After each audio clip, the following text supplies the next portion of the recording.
Justement, voyez-vous, parce que dans ce mot tribalisme, il y a la lettre T.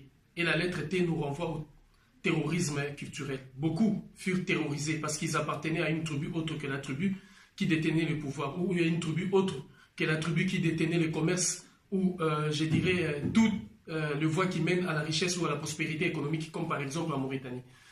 Justement aussi parce que dans ces mots tribalisme, on retrouve la lettre R. Et la lettre R nous renvoie au racisme ethnique. Il y a une forme de racisme qui a été placée dans différents pays africains, une forme d'hiérarchisation des tribus et d'ethnies, qui fait que les autres, c'est considéré supérieur aux autres. Sûrement, c'est un héritage hérité de la colonisation. Voyez-vous, dans ce mot tribalisme, mes chers compatriotes, mes chers frères et sœurs, il y a aussi la lettre I. Et la lettre I nous renvoie à l'ignorance, parce que le tribalisme, c'est l'ignorance. Il n'y a que l'ignorant qui pense s'affirmer au nom d'une tribu, d'une prétendue tribu, qui pense avoir le pouvoir, la supériorité, l'accès à tout au nom de son appartenance à une tribu et qui compte justement écraser, minimiser, oppresser ou opprimer les autres parce que justement ils sont différents ou n'appartiennent pas à la même tribu que ces derniers. Voyez-vous, je disais que dans ce mot tribalisme, il y a aussi la lettre B. Et la lettre B nous renvoie au mot barbarie. Le tribalisme est une forme de barbarie, une barbarie inouïe. Rappelez-vous en 1992 comment est-ce que cette barbarie du tribalisme a permis à ce que le peuple kassaïen au Katanga, en République démocratique du Congo, soit massacré. Rappelez-vous combien est-ce que cette barbarie s'est abattue sur le peuple Peul, qui d'une manière ou d'une autre est pourchassé, poursuivi au nom de son appartenance à une tribu différente des autres tribus. Rappelez-vous de ces cas ô combien douloureux et monstrueux qui s'est passé au Rwanda, justement parce qu'il y a eu cette graine de tribalisme ethnique qui a été placée, cette barbarie qui s'est abattue sur les uns comme les autres pour éradiquer systématiquement la population Hutu et Tutsi à la fois. Mes chers amis, dans ce mot tribalisme, il y a aussi la lettre A. Et la lettre A nous renvoie au mot aliénation. Le tribalisme est une forme d'aliénation parce que tous ceux qui, des Africains, ont hérité cette forme de pensée ou cette forme, ces sortes d'agissement au nom d'une tribu, c'est prétendre supérieur ou avoir le droit de tout avoir par rapport aux autres, sont effectivement victimes d'une forme d'aliénation. Cette aliénation qui, rappelez-vous, depuis les années où les siècles passés, 1700, 1800, où la Belgique et l'Allemagne avaient introduit ces virus de l'aliénation mentale qui a complètement, si vous voulez, déboussolé l'homme africain et la femme africaine, qui a perdu toutes ses valeurs et ses repères, même son histoire la plus proche ici, qui faisait de lui autrefois le frère du Malinké, le frère du Peul, le frère du Mukongo, le frère de Moulouba, le frère du Wolof, le frère de Soniké, la sœur du Peul, la sœur de Bambara, ainsi de suite. Mes chers amis et mes chers compatriotes, dans ces mots tribalisme, il y a aussi la lettre L. Et la lettre L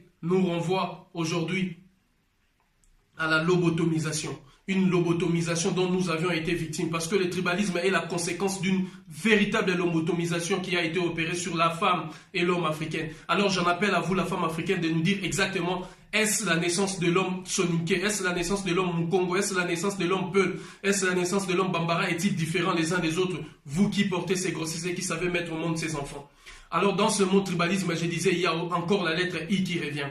Et cette lettre I émane des inégalités et des injustices parce que le tribalisme est la cause véritable des différentes inégalités qui ont été causées dans nos sociétés et des différentes injustices. Beaucoup, malgré qu'ils étaient compétents, se sont fait refuser l'accès à certains postes ou à certaines fonctions, justement parce qu'ils n'appartenaient pas à la tribu qui était aux portes du recrutement. Voilà ce que le tribalisme a causé en Afrique, les inégalités et les injustices. Dans ces mots tribalisme, il y a la lettre S, et la lettre S nous renvoie à la sorcellerie. C'est une forme de sorcellerie humaine mise en place qui aujourd'hui empêche l'évolution de l'Afrique. Une forme de sorcellerie qui détruit, qui suce le sang, l'énergie de ceux qui, au nom de leur tribu, veulent se prétendre d'une quelconque supériorité, de ceux qui, au nom de leur tribu, ont massacré, ont violé, et même, si j'ose dire, ont pactisé avec les diables et l'ennemi. Et dans ces mots tribalisme, il y a la lettre M. Et la lettre M nous renvoie aujourd'hui à la monstruosité. Parce que le tribalisme est une monstruosité. Le tribalisme est une monstruosité aujourd'hui qui empêchera l'Afrique de se redresser, qui empêchera l'Afrique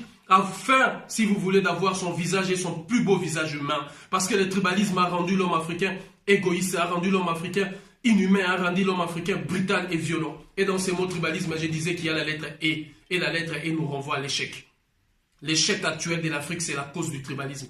Là, le tribalisme, je dirais, si je dois nuancer, est une des raisons fondamentales qui a aujourd'hui occasionné l'échec de l'Afrique sur le plan économique. L'échec de l'Afrique sur le plan politique, parce que les instabilités politiques, les instabilités permanentes de notre mère patrie, l'Afrique, des différents pays africains, tirent aussi la source endogène, ou leur cause, raison endogène, proviennent du tribalisme. Le tribalisme est la conséquence aussi de l'échec de beaucoup sur différents plans. Beaucoup qui ont échoué dans leur commerce, beaucoup qui ont échoué dans leurs aventures, beaucoup qui ont échoué dans leurs projets. L'Afrique, de manière générale, a échoué au développement, a échoué à ce processus qui devait le conduire vers la paix, la quiétude et la sérénité, la stabilité véritable, justement parce qu'il y a ces fléaux du tribalisme. Le tribalisme, je disais, c'est aussi une forme de maladie et l'Afrique doit s'en défaire. L'Afrique doit être guérie de cette maladie du tribalisme.